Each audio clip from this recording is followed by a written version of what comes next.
changed his life.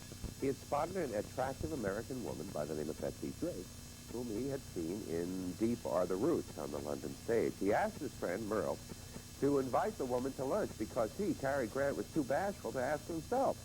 Well, the meal was a success, and the rest, as you might say, is history.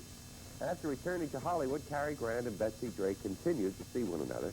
Cary Grant introduced her to Dory Sherry, who was head of production at RKO. Dory was impressed enough to cast Betsy Drake along with Cary Grant in this movie titled prophetically, Every Girl Should Be Married. Well, Cary Grant must have agreed because on Christmas Day in the year 1940, he married Betsy Drake at the Arizona ranch of Howard Hughes, who incidentally acted as the best man.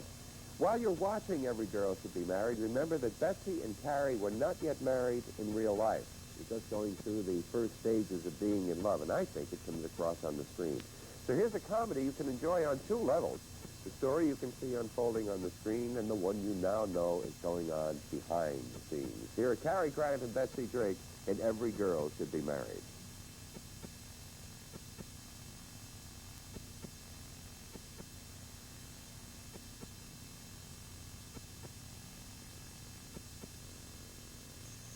Every Girl Should Be Married earned RKO almost $1 million in profit. Now let's get on to our next feature. When executives over 20th Century Fox bought a short story about the Civil War, the fact that the South loses the war wasn't really an issue. The story was called A Fair... We're back, and I hope you enjoyed that selection from our film archive. Now, let's get on to our next feature. Mogul David O. Selznick was famous for sending out lengthy memos detailing his feelings about just about every nuance of a motion picture that might have been in progress. So, while Nunnally Johnson was directing The Man in the Gray Flannel Suit, the picture we're about to see, he should not have really have been surprised when he received scores of telegrams containing Selznick's opinions of just about everything. He demanded a cameraman be fired, he wanted the script to be rewritten, and he thought the leading lady should have more close-ups. Well, there was a reason for that. What made this series of telegrams unusual was that The Man in the Gray Flannel Suit wasn't Selznick's film. It was being produced by Darrell F. Zanuck for 20th Century Fox. However, the leading lady was Jennifer Jones, Selznick's wife. And he thought that that gave him the right to tell the director how to handle her and just about everything else. Zanuck finally called Selznick. He called him a couple of unprintable names and told him to keep his fingers off the picture. Even considering all the hassle of having to deal with Selznick, Zanuck never regretted casting Jennifer Jones in the picture. He felt that Gregory Peck's performances were often a little bit low-key, and he knew the tempestuous brunette would inspire him to greater emotion. And he was right, too, as you're going to see in a minute. See if you recognize a man who has a walk-on part as a medic in this. Contemporary film and TV fans know him for another role as a doctor. I'll tell you that much now. Right now, let's join Gregory Peck and Darrell F. Zanuck, The Man in the Gray Flannel Suit.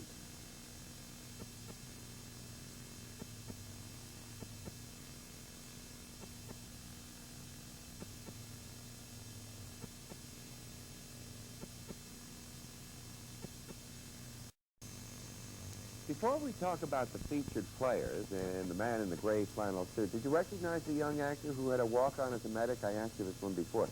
That was DeForest Kelley, Dr. McCoy, in both the TV and the movie versions of Star Trek. If there's a Trekkie out there who didn't recognize that, it's not worthy of the moniker.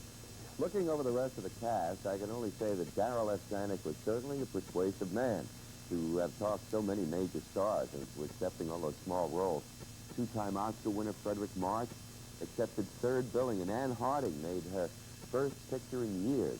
She and March had played husband and wife one other time, 27 years earlier, in a film called, do you remember what it was?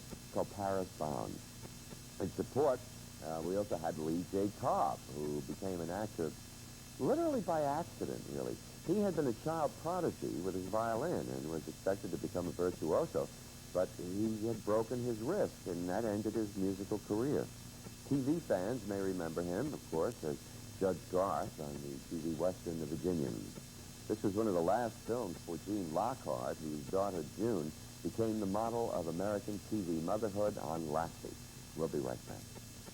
We're back, and before we continue, I'd like to remind you that coming up in June, We have several best-selling novels that became highly successful motion pictures. For example, Jack London's Call of the Wild stars Clark Gable and Loretta Young and his loyal dog, Buck, as they battle the elements and the bad guys, too, in the Yukon Territory. Also, Trevor Howard, Dean Stockwell, Wendy Hiller, and Donald Pleasant star in D.H. Lawrence's sensitive novel, Sons and Lovers. And Julie Christie, and Oscar Werner star in Ray Bradbury's science fiction classic Fahrenheit 451. Do you remember that? That's a wild story. So be with us in June for these and other outstanding motion pictures. I'll be right back, but first here's something special from our film archive.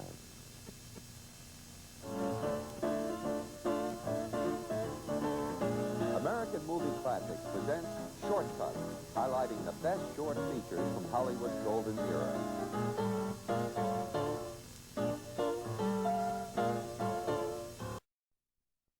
I'm Alice Faye. This is American Movie Classics, and don't you forget it. We're back, and tomorrow's Twin Bill is really a showcase for two different leading men. That's about the best I can do with that. In our first film, The Devil Thumbs a Ride, Lawrence Tierney is a dangerous killer on the loose. It's based on the novel The Case History of a Killer.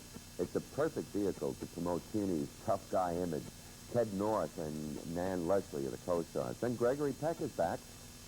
He's a magazine writer this time, posing as a Jew in the powerful drama Gentleman's Agreement, directed by Elia Kazan and also starring Dorothy McGuire and John Garfield. It won a Best Picture Oscar in 1947. Celeste Holm, Albert Decker, and June Havoc co-star. You don't often see Albert Decker. He's the guy that played Cyclops, if you remember. Now, today's movie question, why was Some Like It Hot filmed in black and white and not in color? I hope a lot of people listen to that and don't ever color it. Well, it was originally planned that way, and I'll tell you why tomorrow. For American Movie Classics, I'm Bob Dorian.